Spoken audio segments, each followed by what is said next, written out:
ธันวาคมพิธีส่งน้ำบูชาพระธาตุ28ธันวาคมพิธีส่งพระธาตุภายในงานมีกิจกรรมฟังธรรมเวียนเทียนตักบาตรเป็งพุทธบูชาพระอุปคุตแสงจันทร์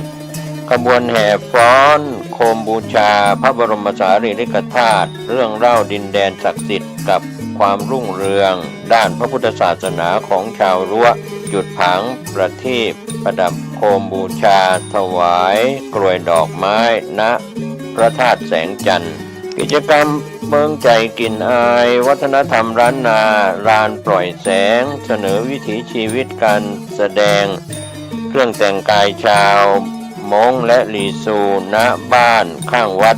แอวกาศแสงจันทร์สนุกช็อปสินค้าท้องถิ่น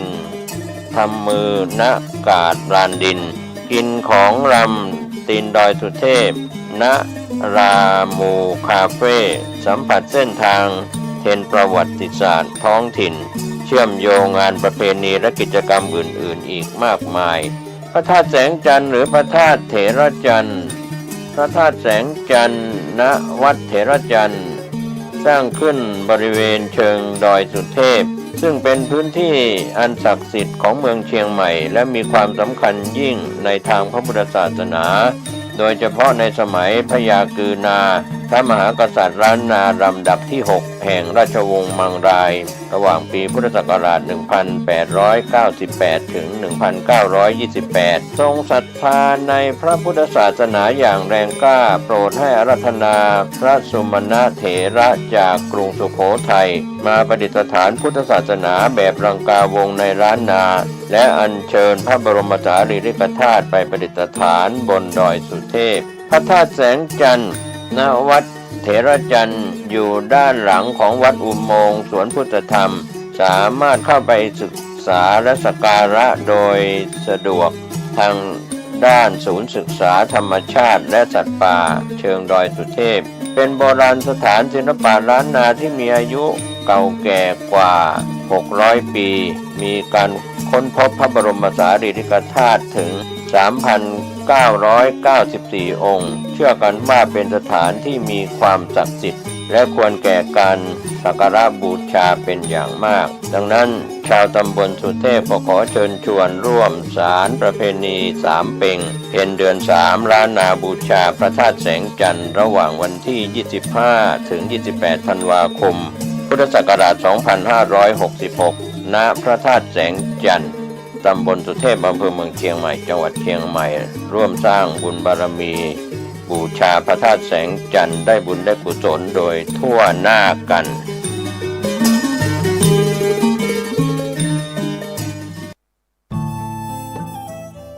ท่านกำลังติดตามรับฟังสถานีวิทยุกระจายเสียงพระพุทธศาสนาแห่งชาติและสังคมคลื่นเพื่อการศึกษาพระพุทธศาสนาและวัฒนธรรมระบบ FM 104.5 เมกะเฮิรตซ์ รายการต่อไปเป็นรายการคดีโลกคดีธรรมเป็นศาสนาสำหรับชาติเราศาสนาในสมัยนี้เป็นของที่แยกจากชาติไม่ได้เป็นความจำเป็นที่เราทั้งหลายผู้เป็นไทยจะต้องมั่นคงอยู่ในศาสนาพระพุทธซึ่งเป็นศาสนาสำหรับชาติเราพระพุทธศาสนาก็ดีหรือศาสนาใดก็ดีที่ตั้งมั่นอยู่ได้ก็ด้วยความมั่นคงของผู้เลื่อมใสตั้งใจที่จะรักษาและข้าพเจ้าพูดทั้งนี้ก็เพื่อชักชวนท่านทั้งหลายอย่างเป็นเพื่อนไทยและเพื่อนพุทธศาสนิกชนด้วยกันทั้งนั้นเพื่อความมั่นคงแห่งพระพุทธศาสนาข้าพเจ้ารู้สึกว่าได้ทำหน้าที่สมควรแก่อุปถัมภ์พระพุทธศาสนาเราจะตั้งใจรักษาศาสนาของเราด้วยชีวิตและถ้าท่านตั้งใจจะช่วยข้าพเจ้าในกิจอันใหญ่นี้แล้วก็จะเป็นที่พอใจข้าพเจ้าเป็นอันมากเพราะฉะนั้นเป็นหน้าที่ของเราทั้งหลายที่จะช่วยกันบำรุงรักษาพระพุทธศาสนาอย่าให้เสื่อมสูญไปการที่จะบำรุงพระพุทธศาสนาเราต้องรู้สึกก่อนว่าหลักของพระพุทธศาสนาคืออะไรเราจะถือว่าเราเป็นไทยด้วยกันหมดเราจะต้องรักษาความเป็นไทยของเราให้ยั่งยืน เราจะต้องรักษาพระพุทธศาสนาให้ถาวรวัฒนาการอย่างที่เป็นมาแล้วหลายชั่วโคตรของเราทั้งหลายพระบรมราโชวาทของพระบาทสมเด็จพระมงกุฎเกล้าเจ้าอยู่หัวรัชกาลที่ 6พระบรมราโชวาทก็ดีพระราชนิพนธ์ก็ดีหรือพระบรมราชโองการของพระมหากษัตริย์ถือเป็นบทบัญญัติแห่งกฎหมายทั้งหมดทั้งสิ้นการบัญญัติให้พระพุทธศาสนาเป็นศาสนาประจำชาติไทยไว้ในรัฐธรรมนูญจึงเป็นสิ่งที่ถูกต้องทั้งกฎหมายและทางโบราณราชประเพณีการบัญญัติให้พระพุทธศาสนาเป็นศาสนาประจำชาติไทยไว้ในรัฐธรรมนูญย่อมเป็นหลักค้ำประกันให้กับประชาชนคนไทยว่าตนได้ปฏิบัติตามกฎหมายอย่างแท้จริงการบัญญัติให้พระพุทธศาสนาเป็นศาสนาประจำชาติไทยไว้ในรัฐธรรมนูญมิได้เป็นการลิดรอนสิทธิเสรีภาพของผู้ใดแต่เป็นการยืนยันความจริงตามกฎหมายและประวัติศาสตร์ชาติไทยการบัญญัติให้พระพุทธศาสนาเป็นศาสนาประจำชาติไทยไว้ในรัฐธรรมนูญจะทำให้พระพุทธศาสนาได้รับการอุปถัมภ์และคุ้มครองจากรัฐดุจเดียวกันกับที่องค์พระมหากษัตริย์ทรงกระทำมาการบัญญัติให้พระพุทธศาสนาเป็นศาสนาประจำชาติไทยไว้ในรัฐธรรมนูญจะป้องกันพระพุทธศาสนาไม่ให้ถูกลัทธินิกายนอกศาสนากระทำการใดๆได้ด้วยอุบายต่างๆนานาการบัญญัติให้พระพุทธศาสนาเป็นศาสนาประจำชาติไทยไว้ในรัฐธรรมนูญจะทำให้สังคมไทยมีแต่ความสุขร่มเย็นเป็นธรรมทั้งต่อคนศาสนาอื่นและคนสัญชาติอื่นได้อย่างแท้จริงแต่ถ้าไม่บัญญัติให้พระพุทธศาสนาเป็นศาสนาประจำชาติไทยไว้ในรัฐธรรมนูญในอนาคตประเทศไทยจะต้องตกอยู่ในสถานะเดียวกันกับพื้นที่3 จังหวัดชายแดนภาคใต้อย่างแน่นอนพระบรมราโชวาทพระบาทสมเด็จพระเจ้าอยู่หัวในมหาสมาคมณพระที่นั่งอมรขอกราบถวายความนอบน้อมแด่พระรัตนตรัยถวายความเคารพพระมหาเถระพระเถรานุเถระทุกท่านขอความสุขความเจริญในธรรมจงบังเกิดมีแด่ท่านสาธุชนที่กำลังติดตามรับฟังรายการจากสถานีวิทยุแห่งนี้ทุกท่านขอนำท่านผู้ฟังเข้าสู่รายการคดีโลกคดีธรรม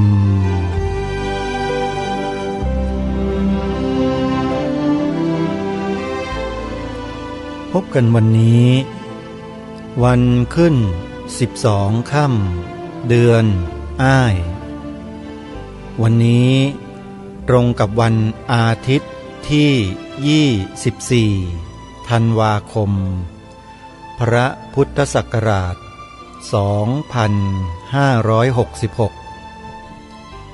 รายการคดีโลกคดีธรรมมาพบกับสาธุชนเป็นปกติทุกวันจันทร์ถึงวันศุกร์และวันเสาร์อาทิตย์ทางสถานีวิทยุแห่งนี้ท่านผู้ฟังสามารถติดตามรับฟังรายการนี้ทางสถานีวิทยุพระพุทธศาสนาแห่งชาติคลื่นต่างๆได้ในเวลาดังนี้เวลา 9 นาฬิกาท่านสามารถรับฟังรายการนี้ได้ทางสถานีวิทยุวัดหนองกายอยู่ที่ตำบลสันป่ายางอำเภอแม่แตงจังหวัดเชียงใหม่และสถานีวิทยุวัดอารามมงคลตำบลยางตลาดอำเภอยางตลาดจังหวัดกาฬสินธุ์และสถานีวิทยุ วัดสามชุกตำบลสามชุกอำเภอสามชุกจังหวัดสุพรรณบุรีในเวลา10 นาฬิกาสามารถรับฟังรายการนี้ได้อีกครั้งหนึ่งทางสถานีวิทยุวัดป่าจริยธรรมตำบลนาดอกคำอำเภอนาด้วงจังหวัดเลยเวลา11 นาฬิกาสามารถรับฟังรายการนี้ได้อีกครั้งหนึ่งทางสถานีวิทยุวัดฝายหินตำบลสุเทพอำเภอเมืองจังหวัดเชียงใหม่อย่าลืมวันที่1 มกราคมปีนี้วัดป่าจริยธรรมจัดงานปฏิบัติธรรมสวดมนต์ข้ามปีหล่อพระพุทธรูปวาระที่2เป็นพระประธานประจำอุโบสถของวัดขอเรียนเชิญเจริญพรญาติโยมร่วมบุญ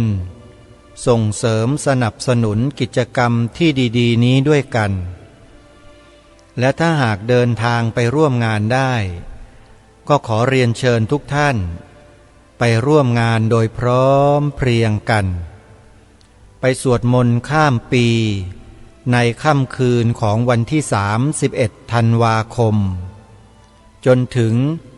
วันที่1 มกราคมพอฟ้าสางถึงตอนเช้าช่วงเวลาสายๆก็จะได้ร่วมเททองหล่อพระประธานประจำอุโบสถโดยพร้อมเพรียงกันโทรศัพท์เพื่อสอบถามรายละเอียดและร่วมบุญได้ที่หมายเลข083 327 5700ส่วนวัดหนองกายนั้นท่านสามารถโทรศัพท์เข้าไปได้ที่หมายเลข081 765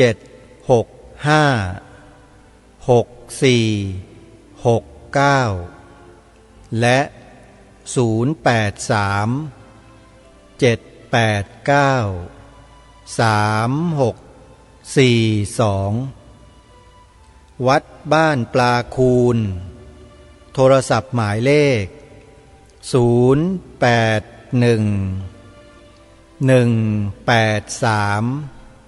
9690วัดอารามมงคล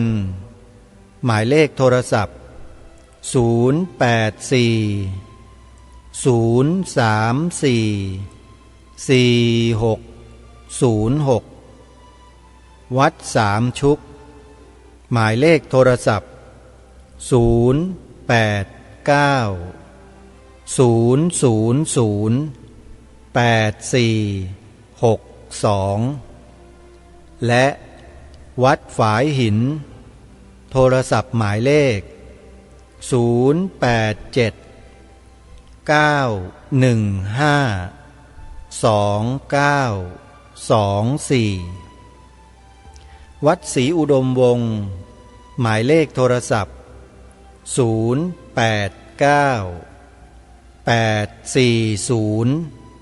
4968นี่คือสถานีวิทยุที่ออกรายการคดีโลกคดีธรรมที่สาธุชนสามารถรับฟังได้ทางแอปพลิเคชันที่ชื่อว่าวิทยุพุทธศาสนาทั่วไทยขอกราบขอบพระคุณครูบาอาจารย์ผู้อำนวยการสถานีวิทยุพระพุทธศาสนาแห่งชาติทุกคลื่นที่เปิดเวลาให้กับทางรายการด้วยดีมาโดยตลอดอานิสงส์แห่งบุญกุศลใดที่เกิดขึ้นขอให้สำเร็จแก่สถานีวิทยุเหล่านั้นตลอดกาลทุกเมื่อท่านสาธุชนผู้ฟังทุกท่าน ในสัปดาห์หน้าวันที่27ธันวาคมที่จะถึงนี้มีงานสมโภชพระอารามครั้งใหญ่338 ปีวัดมหาธาตุยุวราชรังสฤษฎ์ถนนหน้าพระธาตุแขวงพระบรมมหาราชวังเขตพระนครกรุงเทพมหานครขอเรียนเชิญเจริญพรสาธุชนร่วมงานกันได้งานนี้มีถึงวันที่2 มกราคมศกหน้าในงานนั้นมีการปฏิบัติวิปัสสนากรรมฐานตามแนวมหาสติปัฏฐานสูตรทุกวันมีการเสวนาในหัวข้อเรื่องงานของพระธรรมทูตมีการเจริญพระพุทธมนต์สมโภชพระอารามทุกวันและในช่วงบ่ายก็จะเปิดสำนักให้ประชาชนทั่วไปได้เข้าเยี่ยมชมโบราณสถานสำคัญภายในวัดพร้อมด้วยวัตถุโบราณประจำวัดหลายรายการและนิทรรศการประวัติความเป็นมาของวัดมหาธาตุแห่งนี้วัดมหาธาตุแห่งนี้ได้รับการสถาปนาโดยสมเด็จพระบวรราชเจ้ามหาสุรสิงหนาถวังหน้าซึ่งเป็นอดีตทหารเอก1 ใน 4ของสมเด็จพระเจ้าตากสินมหาราชซึ่งในวันนี้ทางรายการจะได้นำพระราชประวัติของพระองค์ท่านพร้อมด้วยทหารเสืออีก3 ท่านที่เป็นขุนพลแก้วคู่พระทัยสมเด็จพระเจ้าตากสินมหาราชเมื่อครั้งทรงกู้ชาติ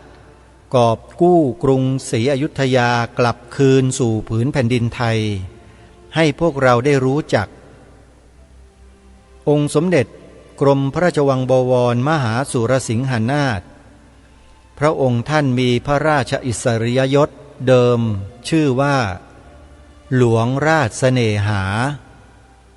เป็น1 ในทหารเอกของพระเจ้าตากสินมหาราชและมีความสำคัญต่อกรุงรัตนโกสินทร์อย่างยิ่งยวด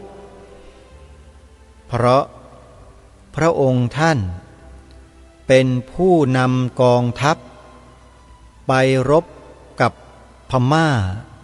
ที่มีกองกำลังมากกว่าหลายเท่าสามารถชนะกองทัพของพม่าที่เป็นกองทัพใหญ่มหึมาได้นี่คือพระราชประวัติพระราชวีรกรรมของพระองค์ที่เป็นอนุสรณ์เตือนจิตใจลูกหลานไทยของเรามาจนถึงวันนี้พวกเราลูกหลานไทยน้อมรำลึกถึงพระมหากรุณาธิคุณของพระองค์ท่านเป็นล้นพ้นโดยเฉพาะเหล่าบรรดาศิษยานุศิษย์ของสำนักวัดมหาธาตุยุวราชรังสฤษฎ์ถือว่าพระองค์นั้นคือสมเด็จพ่อพระองค์หนึ่งสมเด็จพ่อกรมพระราชวังบวรมหาสุรสิงหนาถพระองค์ผู้ทรงสถาปนาพระอารามหลวงแห่งแรกของกรุงรัตนโกสินทร์คือวัดมหาธาตุยุวราชรังสฤษฎ์แห่งนี้อาตมาภาพในฐานะที่ได้อยู่จำพรรษาได้อยู่อาศัยณพระอารามหลวงแห่งนี้มาช้านานกว่า40 ปีตั้งแต่ยังเป็นเด็กวัดน้อมรำลึกถึงพระมหากรุณาธิคุณของพระองค์ท่านไม่ส่างคลายสำนึกในพระมหากรุณาธิคุณของพระองค์ท่านตลอดกาลและ รำลึกถึงพระวีรกรรมอันหาญกล้าของพระองค์ในศึกสงคราม9 ทัพที่โด่งดังไปทั่วปัตตภีตลอดมาสมเด็จกรมพระราชวังบวรมหาสุรสิงหนาถพระองค์นี้เป็นนักรบที่ยิ่งใหญ่ที่สุดพระองค์หนึ่งของแผ่นดินไทยของเราสงคราม9 ทัพไม่ใช่สงครามธรรมดาจะกล่าวว่าประเทศพม่า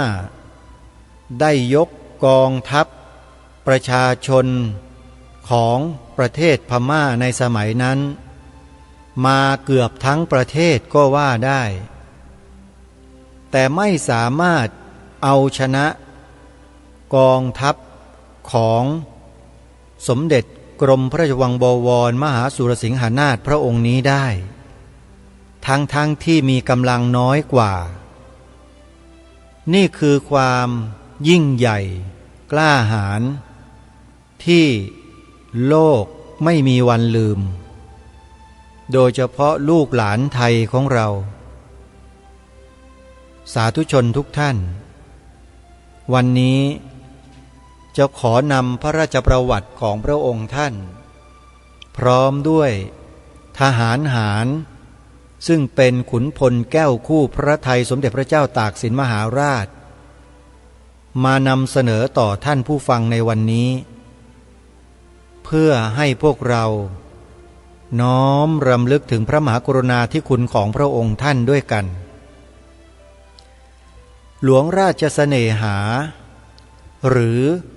กรมพระราชวังบวรมหาสุรสิงหนาถสมเด็จพระบวรราชเจ้ามหาสุรสิงหนาถพระนามเดิมบุญมาเป็นพระอนุชาธิราชร่วมพระราชชนกชนนีกับพระบาทสมเด็จพระพุทธยอดฟ้าจุฬาโลกมหาราชรัชกาลที่ 1มีพระนามเดิมว่าบุญมาต่อมาได้ทรงรับราชการในรัชกาลสมเด็จพระเจ้าอยู่หัวสุริยามรินทร์หรือพระเจ้าเอกทัตในตำแหน่งนายสุจินดาหุ้มแพรได้รู้จักกับพระยาตากมาก่อนเมื่อครั้นรับราชการอยู่นั้นเมื่อปีพระพุทธศักราช 2310 กรุงศรีอยุธยาใกล้จะเสียกรุงแก่พม่านายสุจินดากับเพื่อนๆได้ลอบหนีออกจากเมืองได้มาอาศัยอยู่กับพี่สาวที่บางกอกและได้ข่าวเกี่ยวกับพระยาตากไปตั้งตัวที่จันทบูรณ์มีกำลังมากจะยกทัพมาตีกรุงศรีอยุธยาคืนนายสุจินดาหุ้มแพรได้ฝากภรรยาและทรัพย์สมบัติไว้กับพี่สาวแล้วพาพรรคพวกบางคนเดินทางไปจันทบูรณ์ทางบกโดยผ่านบางปลาสร้อยพระเจ้าตากได้รับนายบุญมาเข้าไว้เป็นพรรคพวกด้วยความสามารถส่วนตัวของนายบุญมาเด่นมากจนทำให้ได้รับความไว้วางพระทัยสูงขึ้นอย่างรวดเร็วและไปสมัครรับราชการอยู่กับสมเด็จพระเจ้าตากสินมหาราชได้รับบรรดาศักดิ์เป็นพระมหามนตรีเจ้ากรมพระตำรวจในขวาพระเกียรติคุณแห่งสมเด็จพระบวรราชเจ้ามหาสุรสิงหนาถกรมพระราชวังบวรสถานมงคลนั้นนับว่าเป็นที่เลื่องลือไปทั่วทั้ง10 ทิศพระองค์ได้ทรงร่วมศึกสงครามขับไล่อริราชศัตรูปกป้องพระราชอาณาจักรตลอดพระชนชีพของพระองค์ได้เสด็จไปในการพระราชสงครามทั้งทางบกและทางเรือในรัชกาลสมเด็จพระเจ้ากรุงธนบุรีถึง16 ครั้งและ ในรัชกาลพระบาทสมเด็จพระพุทธยอดฟ้าจุฬาโลกมหาราชต่อมาอีกหลายครั้งวีรบุรุษผู้สละเลือดเปิดสี่ทหารเสือขุนพลแก้วคู่พระทัยสมเด็จพระเจ้าตากสินสู่วันชนะศึกทรงกอบกู้กรุงศรีอยุธยากลับคืนสู่แผ่นดินหลวงพิชัยอาสาหรือพระยาพิชัยดาบหักพระยาพิชัยดาบหักขุนนางในสมัยกรุงศรีอยุธยาตอนปลายมีชื่อเสียงอย่างยิ่งในชั้นเชิงการต่อสู้ทั้งมือเปล่าแบบมวยไทยและอาวุธแบบกระบี่กระบองเดิมท่านชื่อจ้อยเกิดที่บ้านห้วยคาอำเภอพิชัยจังหวัดอุตรดิตถ์เมื่อปีพระพุทธศักราช 2284 ในสมัยปลายกรุงศรีอยุธยาศึกษาอยู่กับท่านพระครูวัดมหาธาตุหรือวัดใหญ่เมืองพิชัยภายหลังจ้อยได้เปลี่ยนชื่อใหม่เป็นทองดีหรือทองดีฟันขาวมีความสามารถทั้งทางเชิงมวยและเชิงดาบจากนั้นได้เข้ารับราชการกับสมเด็จพระเจ้ากรุงธนบุรีตั้งแต่ครั้งดำรงตำแหน่งเป็นพระยาตากต่อมานายทองดีได้รับแต่งตั้งเป็นองครักษ์มีบรรดาศักดิ์เป็นหลวงพิชัยอาสาเมื่อรับราชการมีความดีความชอบจึงได้รับแต่งตั้งเป็นเจ้าหมื่นวัยวรนาถพระยาศรีหราชเดโชและพระยาพิชัยผู้สำเร็จราชการครองเมืองพิชัยซึ่งรับพระราชทานเครื่องยศเสมอเจ้าพระยาสุรสีตามลำดับภายหลังข้าศึกยกทัพมาตีเมืองพิชัย2 ครั้งในการรบครั้งที่2พระยาพิชัยถือดาบ2 มือออกต่อสู้จนดาบหักไปข้างหนึ่งและรักษาเมืองไว้ได้ดังนั้นจึงได้รับสมญานามว่าพระยาพิชัยดาบหักพระยาพิชัยดาบหักได้สร้างวีรกรรมอันควรเป็นเยี่ยงอย่างอันควรแก่การยกย่องสรรเสริญให้สืบทอดมาถึงปัจจุบันได้แก่ความซื่อสัตย์สุจริตความกตัญญูกตเวทีความเด็ดเดี่ยวเฉียบขาดกล้าหาญรวมถึงความรักชาติต้องการให้ชาติเจริญรุ่งเรืองมั่นคงตลอดไปพระยาเชียงเงินหรือพระยาท้ายน้ำเดิมเป็นเจ้าเมืองเชียงเงินหัวเมืองชั้นจัตวาขึ้นกับเมืองระแหงเข้ามาสวามิภักดิ์กับพระยาตากและร่วมรบตั้งแต่ครั้งตีฝ่าทัพพม่าออกมาจนถึงจันทบุรีพระเชียงเงินไม่มีชื่อเสียงในด้านการทัพเป็นพิเศษและออกจะอ่อนแอในบางครั้งด้วยซ้ำจนเกือบจะถูกประหารชีวิตไปแล้วแต่ก็เป็นข้าราชบริพารที่สมเด็จพระเจ้าตากสินมหาราชทรงพระเมตตาเป็นพิเศษและเป็นเจ้าเมืองคนหนึ่งที่โปรดปรานให้มาเฝ้าเพื่อทรงสั่งสอนวิธีการต่อสู้กับข้าศึกหลักฐานทางประวัติศาสตร์ได้บันทึกไว้ว่าในคราวที่ทรงต่อสู้กับอริราชศัตรูที่เมืองระยองนั้นได้มีบันทึกเอาไว้ว่าพระยาเชียงเงินเป็นพระยาท้ายน้ำครั้นเมื่อปราบปรามก๊กต่างๆทางเมืองเหนือได้ราบคาบแล้วทรงมีพระกรุณาธิคุณโปรดเกล้าให้พระยาท้ายน้ำรั้งเมืองสุโขทัยท่านเป็นทหารหารคนสนิท ที่ได้รับความไว้วางพระราชฤทัยยิ่งหลวงพรหมเสนา หรือเจ้าพระยานครสวรรค์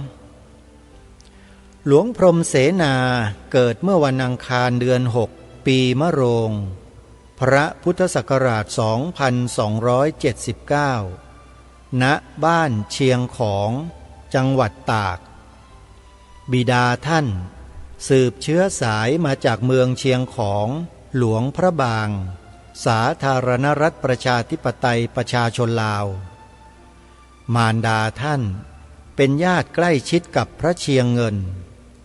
ท่านได้ไปเติบโตที่ฝั่งลาวและได้กลับมาเป็นเจ้าคุ้มเชียงทองท่านจึงมีอีกนามหนึ่งว่าเจ้าฟ้าเชียงทองและคุ้มของท่านอยู่บานเนินเขาเตี้ยๆริมฝั่งแม่น้ำปิงจากนั้นท่านได้ติดตามสมเด็จพระเจ้ากรุงธนบุรีมาเป็นทหารเอกคู่พระไทยอาทิพระเชียงเงินหลวงพิชัยอาสาหลวงราชเสน่หาต่อมาได้เลื่อนบรรดาศักดิ์เป็นพระพรหมเสนา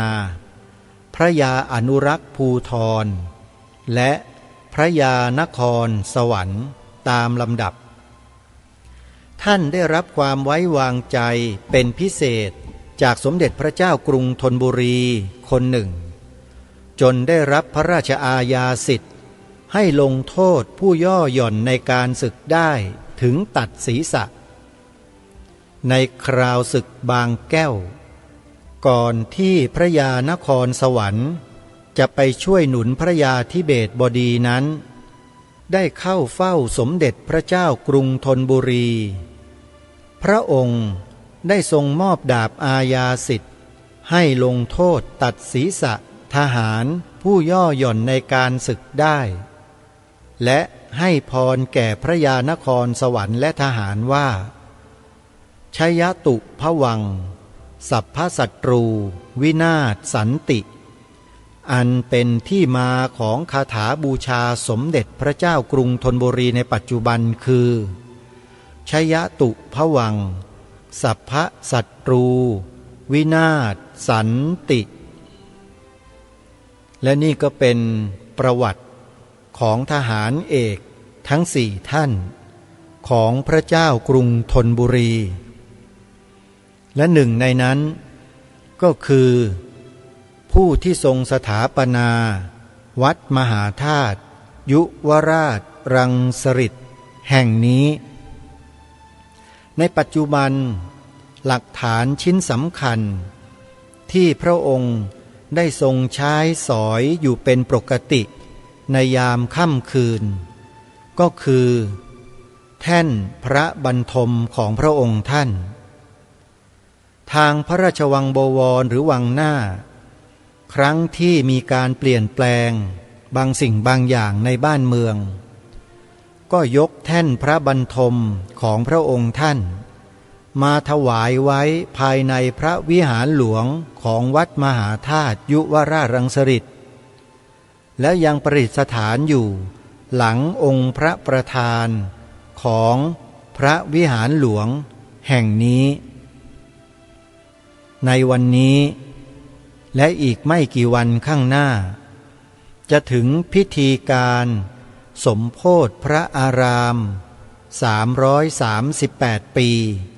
ของวัดมหาธาตุยุวราชรังสฤษฎ์ที่สมเด็จพระบวรราชเจ้ามหาสุรสิงหนาถกรมพระราชวังบวรสถานมงคลท่านได้ทรงสถาปนาไว้นั้นชาววัดมหาธาตุทั้งหลายขอแสดงความยินดีต้อนรับผู้ที่มาเยี่ยมชมงานทุกท่านไม่ว่าจะเป็นฝ่ายบรรพชิตหรือฝ่ายคฤหัสถ์เรายินดีต้อนรับพี่น้องคนไทยทุกหมู่เหล่า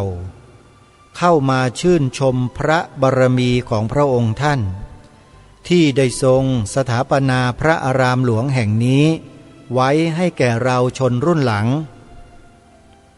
เ พื่อสำนึกในพระมหากรุณาธิคุณแด่พระองค์ท่าน และมาร่วมกันบำเพ็ญกองการกุศลในกิจกรรมดังกล่าว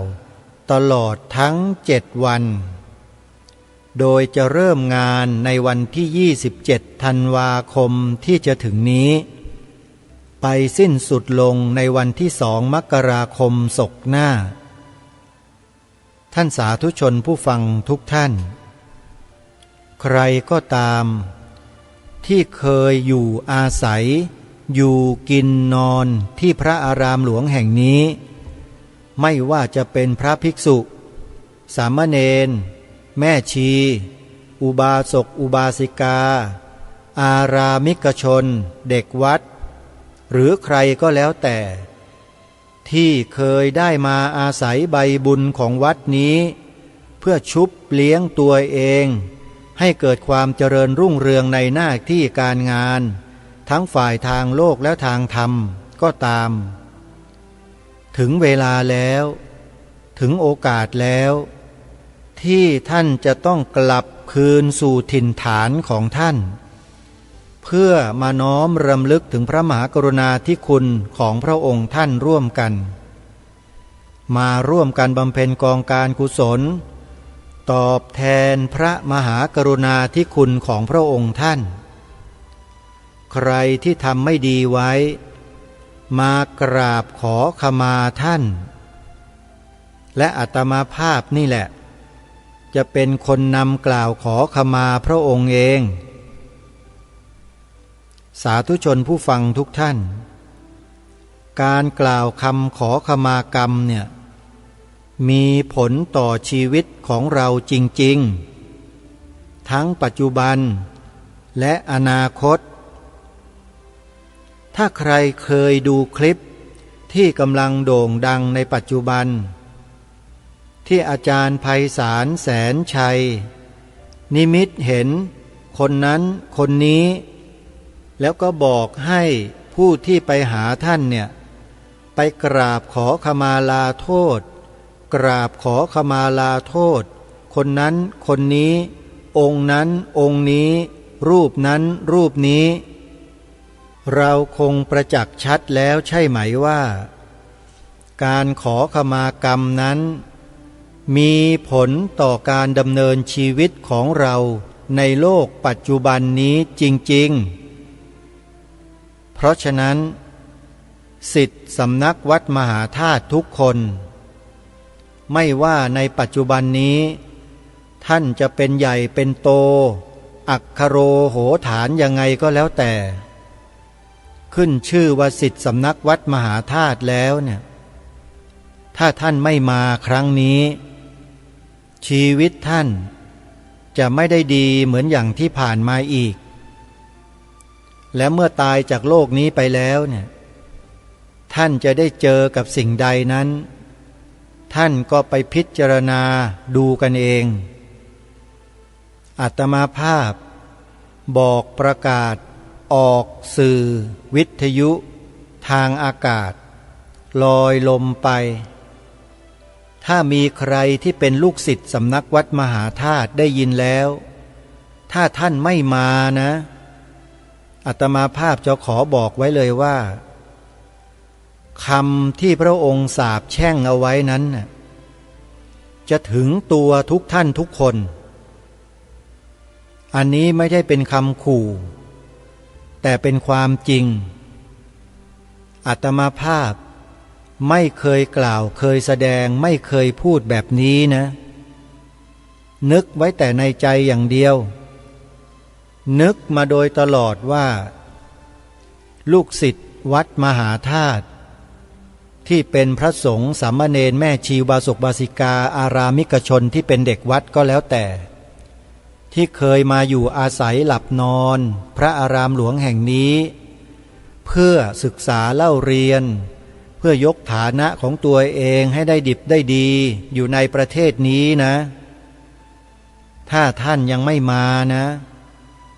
ครั้งนี้ถ้าไม่มาแล้วท่านอย่าหวังว่าจะได้มาอีกจะไม่ได้มาตลอดชาติ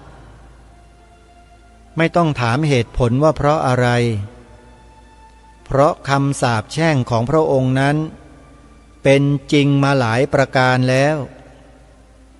เป็นจริงอย่างมากๆเลยในอดีตสถานที่วังหน้าของพระองค์ท่านเคยมีคนเลือดท่วมตัวตายกันอย่างอเนจอนาถกลาดเกลื่อนเต็มไปหมดในยุคของพวกเรานี่แหละไม่ต้องบอกทุกท่านทุกคนก็ทราบนี่คือสิ่งที่เกิดขึ้นจากคำสาปแช่งของพระองค์ท่านที่ใครก็ตามที่ไม่ได้ทำตามที่พระองค์ได้ทรงถือสัจจะวาจาไว้เนี่ยมีอันเป็นไปกันทั้งนั้นเพราะฉะนั้นประเทศนี้ยังคงศักดิ์สิทธิ์อยู่เสมอไม่เสื่อมคลายท่านอย่าลืมนะว่าดวงวิญญาณของผู้ที่ล่วงลับไปแล้วที่มีพระบารมีแก่กล้าจะมีอายุยืนยาวนานหลายร้อยหลายพันปีจะไม่มีไปไหนเลยจะอยู่ตรงนี้ตลอดอาตมาภาพเชื่อมั่นว่าดวงพระวิญญาณของพระองค์ท่าน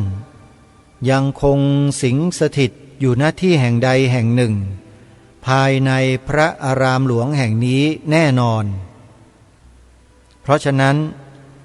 ได้โอกาสแล้วเป็นโอกาสแล้วที่ศิษย์สำนักวัดมหาธาตุทุกคนจะต้องได้ใช้โอกาสนี้มากราบขอขมาลาโทษพระองค์ท่านหรือมาบำเพ็ญกองการกุศลเพื่อน้อมถวายเป็นพระราชกุศลแด่พระองค์ท่านอุทิศถวายแด่พระองค์ท่านเป็นการตอบแทนพระมหากรุณาธิคุณของพระองค์ในฐานะที่เป็นลูกหลานที่มีความกตัญญูกตเวที27 ธันวาคมศกนี้ถึงวันที่2 มกราคมศกหน้ามาพบกันมาเจอกันมาสนทนากันในเรื่องราวของวัดมหาธาตุขอเรียนเชิญทุกท่านนะมาร่วมงานกันอาตมาภาพจะรอทุกท่านอยู่ที่นี่ยินดีต้อนรับเอาละท่านสาธุชนทุกท่านเวลาของรายการหมดลงแล้วต้องขอสมมุติยุติไว้แต่เพียงเท่านี้พบกับรายการได้ใหม่ในวันต่อไปขอความสุขความสวัสดีในธรรมแห่งองค์สมเด็จพระบรมศาสดาสัมมาสัมพุทธเจ้าจงปรากฏเกิดมีขึ้นในจิตใจของท่านผู้ฟัง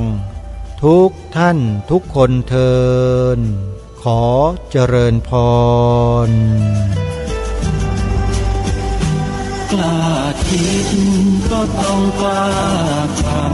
ำอย่ากลัวถ้าทำความดีเป็นศึกษาปัญหาให้ทันท่วงทีเมืองไทยจะพัฒนากว่านี้รายการดีๆคดีโลกคดีธรรมขอรำพันบรรยายความคิดเครื่องหมายแห่งสีทั้งสามงามถนัดขาวคือบริสุทธิ์สีสวัสดิ์หมายพระไตรรัตน์และธรรมะคุมจิตไทยแดงคือโลหิตเราใสซึ่งยอมสละได้เพื่อ